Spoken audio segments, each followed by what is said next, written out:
ভয়াবহ অগ্নিকাণ্ডে ভস্মীভূত রতন দেবের বসত ঘর, তার ঘরের সমস্ত কিছু পুড়ে ছাই হয়ে যায়। ক্ষয়ক্ষতির পরিমাণ প্রায় 10 লক্ষ টাকা। ঘটনা লেফুঙ্গা থানার অন্তর্গত ফটিকছড়া দেবপাড়ার বুধবার সকালে। এ বিষয়ে সংবাদ মাধ্যমের মুখোমুখি বিস্তারিত জানাতে গিয়ে বলেন, রাস্তাঘাট খারাপ থাকার কারণে বেশি ক্ষতিগ্রস্ত হওয়ার অভিযোগ করেন। বলেন, রাস্তাঘাট ভালো থাকলে দমকল বাহিনীর গাড়ি তাড়াতাড়ি আসতে পারত এবং এত ক্ষয়ক্ষতি হতো না। দমকল বাহিনীর গাড়ি পরবর্তী সময় বাইপাস হয়ে রতন দেবের বাড়িতে এসে পৌঁছায়। ততক্ষণে সবকিছু পুড়ে শেষ হয়ে যায়।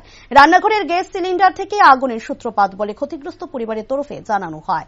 ভয়াবহ অগ্নিকাণ্ড, ঘরের স্কুটি, ফ্রিজ সহ প্রয়োজনীয় মূল্যবান সামগ্রী পুড়ে ছাই হয়ে যায়। এই ভয়াবহ অগ্নিকাণ্ডের ঘটনায় এলাকার তীব্র চাঞ্চল্য ছড়িয়ে পড়ে। আমার শ্বশুর আর শাশুড়ি মানে গ্যাসের সিলিন্ডার লাগাইতে দিছে, তারপরে দেখি লিক আসলো নাকি তা কইতে পারি না আমরা।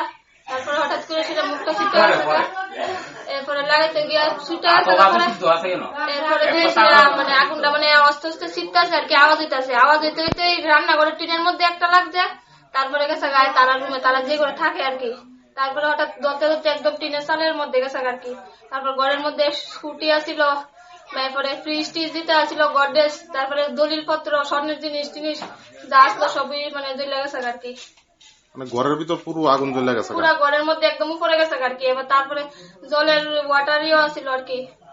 আগুন কিভাবে নিয়ন্ত্রণ আনা সম্ভব হয়েছে? তারপরে ফায়ার সার্ভিসে ফোন করা হয়েছে, তারপরে আমি বাড়ি ঘরের মোটর লাগাইছিলাম, মানে জল দেওয়া হয়েছে, এবারে ও নিয়ন্ত্রণ আইতেছে না। তারপরে ফায়ার সার্ভিসে ফোন করা হয়েছে। তারপরে রাস্তাঘাট নাই, রাস্তাঘাটের সমস্যা লিগে আরো দেরি হয়েছে, নাহলে এতটুকু আগুন জীবন এত উপরে যাইলো নইলে। রাস্তাঘাট যদি আজকে ঠিক থাকতো তার সঙ্গে সঙ্গে ফায়ার সার্ভিস আয় লইলে, কারণ রাস্তা ঘুরে একবার ফায়ার সার্ভিসের গাড়ি এদিকে আয় আবার ঘুরে গিয়ে সেটা বাইপাস দিয়ে তারপরে আইসে। আজকে যদি রাস্তাঘাট ঠিক থাকতো তাইলে এমন আগুন এত ভাবে মানে হইলো নাইলে আর কি।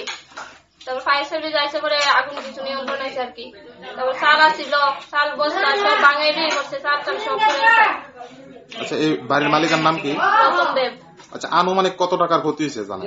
এমন তো স্কুটির দামই তো আছে 2 লাখ টাকা, তারপরে সব মিলে 9-10 লাখ টাকা তো বই মানে ক্ষয়ক্ষতি না? হ্যাঁ। এই জায়গাটার নাম কি?